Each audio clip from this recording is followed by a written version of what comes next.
Don't just be another foreigner, be a local Laowai. Welcome back to Local Laowai, the show that gives you everything you need to know for a smooth transition to life in China. I'm Donnie Newman. If you've been watching the show, you know by now how to do a whole lot of things here in China.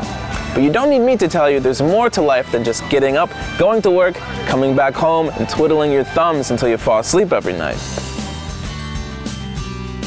So what's missing? The arts, of course.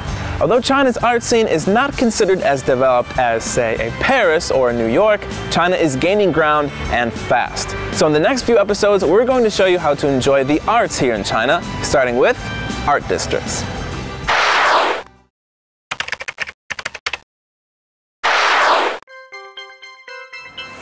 Like many other sectors of contemporary Chinese society, the art districts that have sprung up in cities like Chengdu, Beijing, and Shanghai are a confluence of old and new. And Beijing's 798 Art District, where we've come today, is no different. When you first arrive at 798, you'll notice a lot of relatively nondescript, old, even dilapidated looking buildings. That's because these buildings you're seeing around us were actually factories that were set up by East German and Russian engineers back in the revolutionary era of the 1950s. The factory's military code name? 798, of course. In the 80s and 90s, economic reforms eventually rendered this and other large state-run companies obsolete. And for a while, these factories lay largely empty. That is, of course, until the artists came along. Starting in the early 2000s, artists seeking generous workspace and cheap rent away from the city center set up what they thought at the time was just a temporary residence here at 798. But once they moved in, nobody was moving back out. Now let's see what the founder and curator of New Millennium Gallery has to say about his experiences here in 798.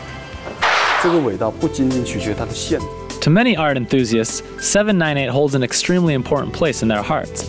This is not only because of what 798 has developed into today, but also because of its 56 years of history. The area is an electronics factory designed by East Germans and built by Soviets. The area's unique history is an important part of modern art history. When the electronics factory closed, the area didn't fall to ruin. Rather, it was given new life with the arrival of the artists. Although the area is a bit messy, it's still one of the most important cultural areas in Beijing. The area was not developed by the government. It grew organically with the help of artists and cultural organizations. This phenomenon carries significant importance for contemporary Chinese society. It's a microcosm of society as a whole. As you can see from many of the works of art around me, a lot of the artists took inspiration from working here in a decommissioned military factory, producing pieces of art that are a reflection on China's revolutionary history. The result is the 798 Art District, the unlikely union of an independent, avant-garde art community and cold, utilitarian structures of a distant past. And now that you know the history, you can enjoy the Art District today even better.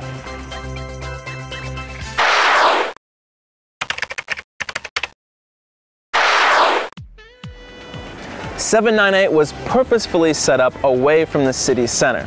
Although Beijing's Airport Express metro line is opened up not too far away, it would still be difficult to get here without taking a taxi or a local bus. Despite its location, the place is bustling with activity. 798 is home to popular cafes, restaurants, wine bars, high-end tailoring shops, design companies, and more, all a direct result of the capital being drawn to the area by artists and art admirers alike. One unfortunate side effect of this, however, is just how expensive food and drink can be around here. So if you're planning to come over but don't want to pay for the swanky atmosphere of the bars and restaurants, I suggest you eat beforehand.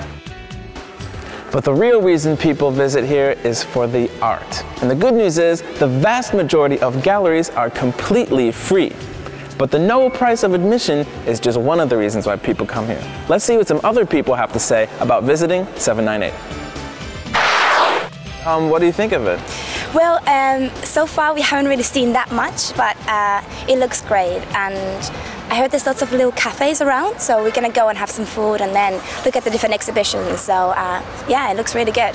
quite interesting, quite different, quite big mix of art, I would like to say, but I miss a little bit the absolutely freaky stuff. I think it's a bit stilted, but you can see it sort of working its way under the surface, like it's trying to come through the cracks, slowly but surely. Yeah, like definitely. a sunflower. That's a good opinion. So there you have it. If you're interested in the development of Chinese modern art and lucky enough to live in a city with one of these, don't miss out on visiting the Chinese Art District near you. As for me, I'm gonna go check out the old train station. See you guys soon. Tune in next time when we take you through a tour of the art galleries and museums you'll find here in China. In the meantime, be sure to keep sending in your questions at localaowai@bon.tv.